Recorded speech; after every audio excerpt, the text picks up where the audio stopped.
සුබ උදෑසනක් වේවා ඔබ සියලු දෙනාටම අපත් සමග අද මේ මාධ්‍ය සාකච්ඡාවට සම්බන්ධ වී සිටින ගරු සාගර කාර්යසම් මැතිතුමාත් ඒත් එක්කම ඩී.වී. චානක මැතිතුමනත් ඔබ සියලු දෙනාගෙන් අවසරයි.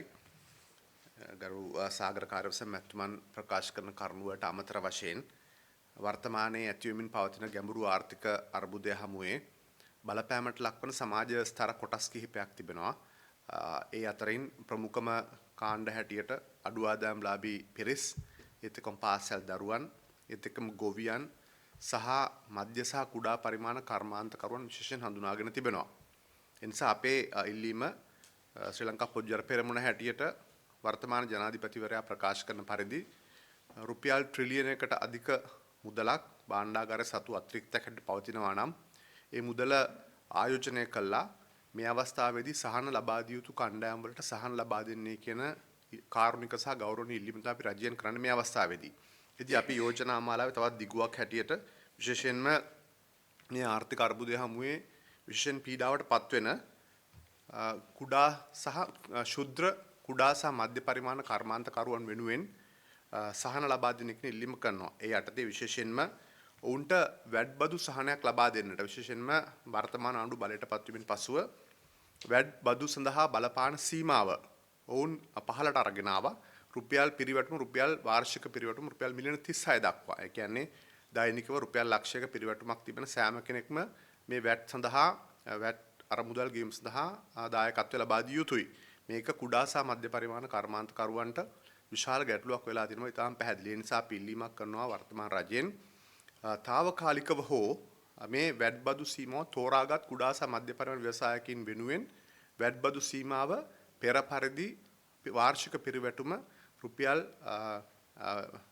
මිලියන 6 දක්වා වැඩි කරන්නටයි කියන ඉල්ලීම අපි කරනවා. එතකොට මේ සඳහා රජ කිසියම් අමතර පිරිවැයක් දරන්න වෙනවා නම් රජයට ඒ අපි ගණනය කරලා තියෙන විදිහට රුපියල් බිලියන 8.5ක පවන මුදලක් ඒ මුදල රජය මගින් දරන්නට කියලා අපි යෝජනා කරනවා. එහෙම වුණොත් අපිට පුළුවන් වෙනවා මේ යම් පමණක සහනයක් මේ බදු ක්‍රමය හරහා පීඩාවට පත් වෙලා තිබෙන කුඩා සහ මධ්‍ය පරිමාණ කර්මාන්තකරුවන්ට ලබා දීමේ හැකියාවක් තිබෙනවා. ඊට අමතරව අපි රජයට යෝජනා කරනවා වර්තමානයේ අපහසුතාවට පත්වෙන කුඩා සහ මධ්‍ය පරිමාණ කර්මාන්තකරුවන් වෙනුවෙන් විශේෂ ණය යෝජනා ක්‍රමයක් ස්ථාපනය කරන්න කියලා අපි යෝජනා කරනවා. ඒ සඳහා ක්‍රෙඩිට් ගාරන්ටි එකක් එහෙම නැත්නම් අරමුදලක් ස්ථාපනය කරන්න රුපියල් බිලියන 300ක ඒ යටතේ සහන ණය ලබා දෙන්නටයි කියලා 5ක් වගේ පොලියකට කුඩා සහ මධ්‍ය පරිමාණ කර්මාන්තකරුවන්ට ලක්ෂ 5 දක්වා වන සහන ණය ක්‍රමයක් යෝජනා කරනවා. ඒකෙදි අදාළ වෙළඳ පොලේ පවතින පොලි අනුපාතයට වඩා අඩු අනුපාතයකින් ලබා දෙන ගමන්ම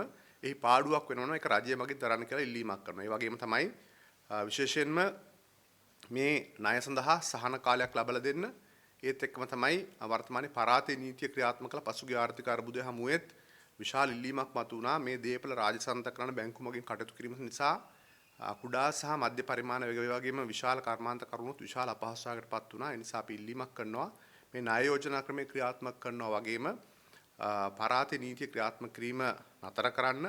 ඒ වගේම දේපල පවරා ගැනීම වර්තමානයේ తాවකාලිකව නතර කරන්න කියලා අපි ඉල්ලීමක් කරනවා. එහෙම වුණොත් මේ කුඩා සහ මධ්‍ය පරිමාණ කර්මාන්තකරුවන්ට විශේෂයෙන්ම සහන සැලසෙයි. ඒත් එක්ක මේ අවස්ථාවේදී මතක් කරන්න අපි අවශ්‍යයි විශේෂයෙන්ම රජය මගින් මෑතදී සෙස් බදු ඉවත් කරා ආනයන සඳහා වන ඒ හරහා කරුණු දෙකක් මේ රටේ සිද්ධ වෙන එකක් තමයි රජයේ තිබුණු ආදායමක් රුපියල් මිලියන 800ක පමණ අහිමි වෙලා යනවා බදු හරහා ලැබිච්ච. අනිත් පැත්තෙන් ලදරු අවධියේ පවතින කර්මාන්ත එහෙම නැත්නම් කුඩා කර්මාන්ත විශාල ලෙස අනාවරණය වෙනවා විවිධ රටවලින් ආනයනය කරන මාණ්ඩවලට. ඒ නිසා අපිට තරගකාරී බව විශාල ලෙස ඇති වෙනවා. ඒ තරගකාරීත්වය හරහා දේශීය කුඩා කර්මාන්තවලට සහ අනිකුත් කර්මාන්තවල විශාල තරගයක් ඇති වෙලා උන්ගේ නිෂ්පාදන පිරිබෑ වර්තමාන පවතින තත්ත්වයක් එක්ක ඉන්ධන මිල වැඩිවීම, විදුලි බිල වැඩිවීම, ශ්‍රමය සඳහා ගෙවන මුදල වැඩිවීම ඇතුළු කරුණු කාරණාත් ඒ වගේම රුපියල අවප්‍රමාණ වීම නිසා අමුද්‍රව්‍ය සඳහා ඇතිවන මිල ඉහළ යාම නිසාත් කුඩා කර්මාන්තකරුවන් විශාල ගැටලුවකට මුහුණ දීලා තිබෙනවා. ඒ නිසා මේ සෙස් බදු ඉවත් කිරීම නැවත සලකා බලන්න අපි ආණ්ඩුවට යෝජනා කරනවා. උදාහරණයක් හැටියට වර්තමානයේ කුඩා සහ මධ්‍ය පරිමාණ විශාල සපත්තු පාවාහන නිෂ්පාදකයන් 3000ක් පමණ ලංකාවේ ඉන්නවා. උන්ට පිටරටින් එන අඩු ලාභ ආනයන සමග තරම් කිරි විශාල ගැටලුවක් වෙලා තිබෙනවා. මේ කර්මාන්ත කරන 3-4000ක් ඒ වගේ මුන් සමග වැඩ කරන ලක්ෂ සංඛ්‍යාත පිරිසක් මේ සෙස් බදු ඉවත් කිරීම හරහා විශාල ගැටලුවකට මුහුණ දෙන නිසා අපි ආණ්ඩුවට යෝජනා කරනවා මේ රටේ කර්මාන්ත ප්‍රබෝධයක් ඇති කරන්න කියලා මේ වර්තමාන ආණ්ඩුව බලයටපත් උනේ. නිසා තිබෙන කර්මාන්ත ටිකත් වහලා දාන උනොත් ඒක විශාල ගැටලුවක්. ඒ නිසා අපි ආණ්ඩුවට යෝජනා කරනවා මේ සෙස් බදු ඉවත් කිරීම නැවත සලකා බලන්නටයි කියලා.